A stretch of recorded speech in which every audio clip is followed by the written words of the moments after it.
This video is about New Zealand's North Island attractions, but not the iconic and famous places like Rotorua and Hobbiton Village. You're going to get 10 incredible North Island spots that hardly ever get mentioned in tourism publications. Yes, they are a little more remote, but they are far less crowded. You may want to include some of them into your New Zealand trip. My name is Michael. Let's get started. Number 1, Great Barrier Island. Great Barrier Island is one of New Zealand's best kept secrets. This off-the-grid paradise is located about 100 kilometers northeast of Auckland in the Hauraki Gulf. Great Barrier Island is ruggedly beautiful with dramatic skies and a very laid-back vibe. It has earned its reputation as a true escape from the modern world. Great Barrier is famous for its unspoiled beaches, native bush and hiking trails. It's also great for stargazing and has been officially recognized as a dark sky sanctuary. You can gain access to Great Barrier Island by flying in a small plane from Auckland, which takes about 30 minutes. Alternatively, you can get there with a ferry from downtown Auckland. This will take about 4.5 hours. My travel tip: plan your journey ahead to Great Barrier Island, such as your accommodation. See options linked in the description box below. Number 2, Waitakere Ranges, 𝗵𝗂𝗃 and Muriwai beaches. Just 40 minutes west of Auckland, the Waitakere Ranges and the rugged black sand beaches of 𝗵𝗂𝗃 and Muriwai offer a natural escape from the city. This area combines lush native rainforest, powerful surf beaches and iconic coastal scenery. The Waitakere Ranges Regional Park is a massive conservation area. The walking trails are very scenic with dense bush, waterfalls and ridgelines with views over the Tasman Sea. 𝗵𝗂𝗃 Beach is one of New Zealand's most famous surfing spots. Just a little north is Muriwai Beach. In fact, this beach offers even more coastal drama with windswept sand dunes and a spectacular gannet colony. Remember that these locations I've just given are all accessible by car from Auckland, so they make an ideal day trip or an overnight getaway for first-time travelers. My travel tip: the best way to get around is by rental car. With Discovery Cars you get a wide range of affordable local rental car operators. See the link in the description box below. Number 3, 𝗬𝗂𝗶𝗀𝗀 Beach, Northland. Tucked into 𝗬𝗶𝗃𝗀𝗀 Bay in the Northland region, 𝗬𝗂𝗶𝗀𝗀𝗀 Beach is a tranquil seaside gem. I've been there and really enjoyed the long sandy beaches and the 𝗺𝗺𝗃𝗃𝗃 trees in bloom. 𝗬𝗂𝗶𝗃𝗀𝗀𝗃 Beach is about 5 to 6 hours drive north of Auckland. You can actually base yourself here and explore the Waipua Kauri Forest, Cape Reinga and the Bay of Islands. Also, 𝗬𝗂𝗶𝗃𝗀𝗀𝗃 Beach is only a few minutes drive from Wanganui. Wanganui is an historic fishing village known for its heritage buildings, and it has a very iconic fish and chips shop that overlooks the harbour. Northland's subtropical climate, cultural heritage and a slower pace makes it a rewarding destination for first-time travellers to New Zealand. Another way to explore the Northland area is by campervan or motorhome. Again, see great rental options with Drive Now in the description box below. Number 4, 𝗏𝗏𝗃 Waitomo 𝗏𝗏𝗃𝗃. Tucked into the western heart of New Zealand's North Island, the 𝗏𝗏𝗃, Waitomo and 𝗏𝗏𝗃𝗃 area contains a mix of natural wonders, underground adventures and authentic cultural experiences. This region is about 3 hours drive south of Auckland and is great for travelers who want a road less traveled, to enjoy nature and the charm of small towns. Waitomo is world famous for its magical glowworm caves. Visitors can discover this famous site by going on some of the trail walks or even a black rafting tour through the underground limestone formations and the twinkling glowworms. See more details. I've done another video on the Waitomo Caves linked in the description box below. 𝗏𝗏𝗃𝗃 is a rural town with classic Kiwiana culture. 𝗏𝗏𝗃𝗃 also serves as the gateway to the 𝗏𝗏𝗃𝗃 Kiwi House, where you can see live kiwi birds in a conservation-focused setting. My travel tip: there are some cool accommodation options in the Waitomo Caves area, such as glamping for something special. Again, linked in the description box below. If you go further west to the coast, you'll come to 𝗥𝗏𝗃. 𝗥𝗏𝗃 is a quiet harbour town with lots of merry history and cultural significance. While you're there, try digging your own hot pool on the ocean beach, but if you want to do this, be sure to go at low tide. If you find this video helpful, please hit the subscribe button below to stay in touch with more helpful New Zealand travel videos to come.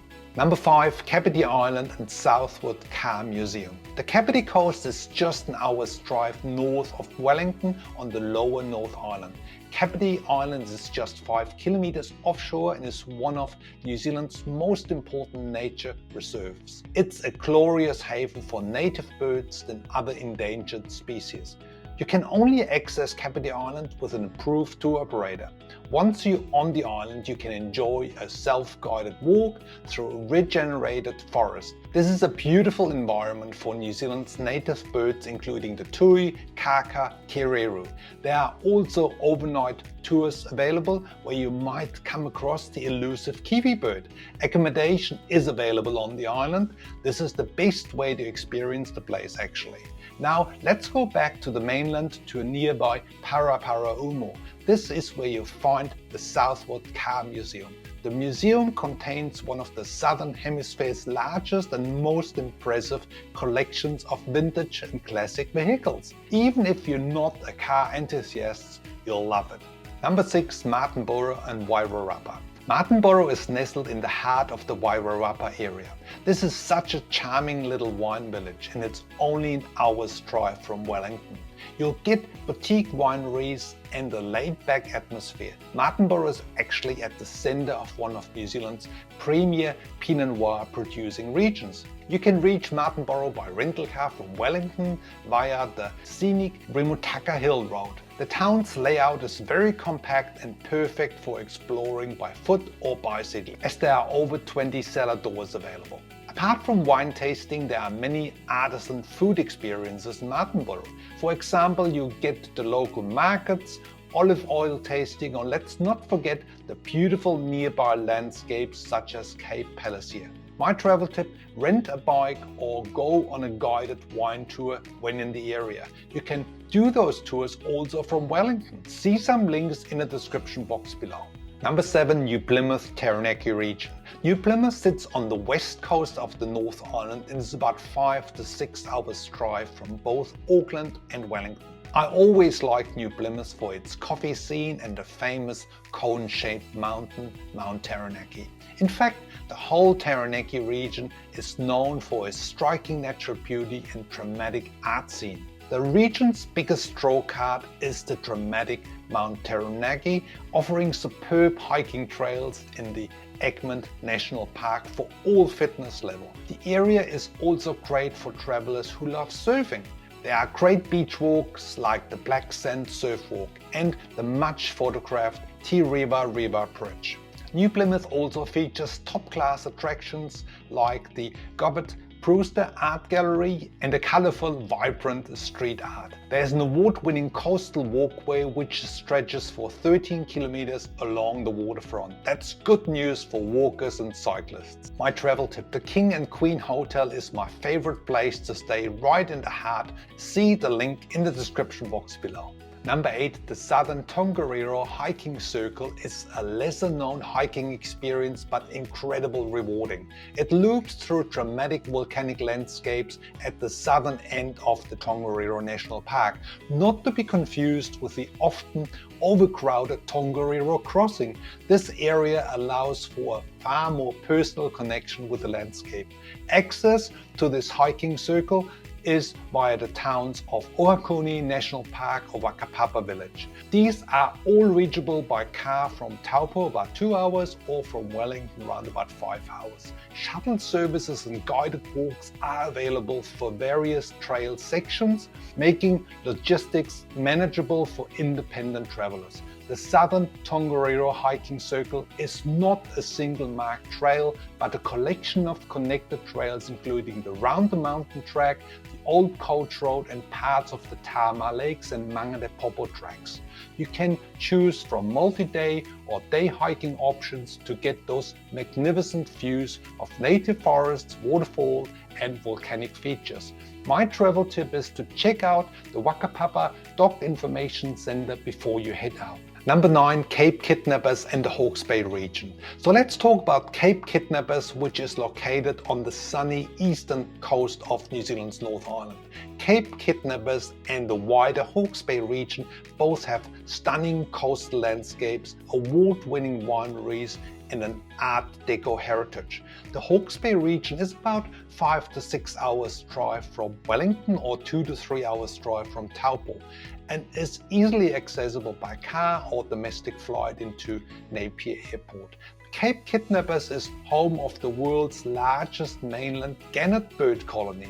Between November and April, visitors can walk, bike or take a guided tour along the beach or across the private farmland for a closer look at the nesting gannets.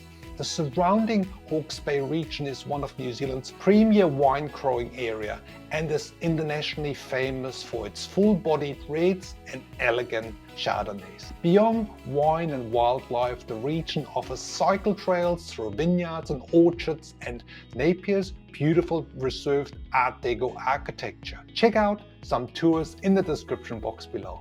Number 10. The East Coast Drive between Gisborne and 𝗏𝗏𝗃𝗃 offers one of New Zealand's most remote and culturally rich coastal journeys you'll find anywhere.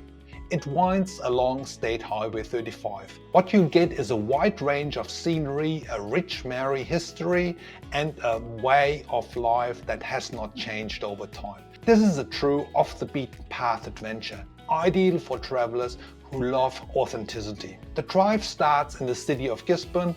From there you head northeast past small settlements, hills and bays. The full drive is best enjoyed over 2 or more days. That will give you more time to explore. Key attractions include Tolaga Bay and its historic wharf, the longest in the southern hemisphere, Te Araroa, home of the world's largest pohutukawa tree, and the gateway to the East Cape Lighthouse, the eastmost point of New Zealand.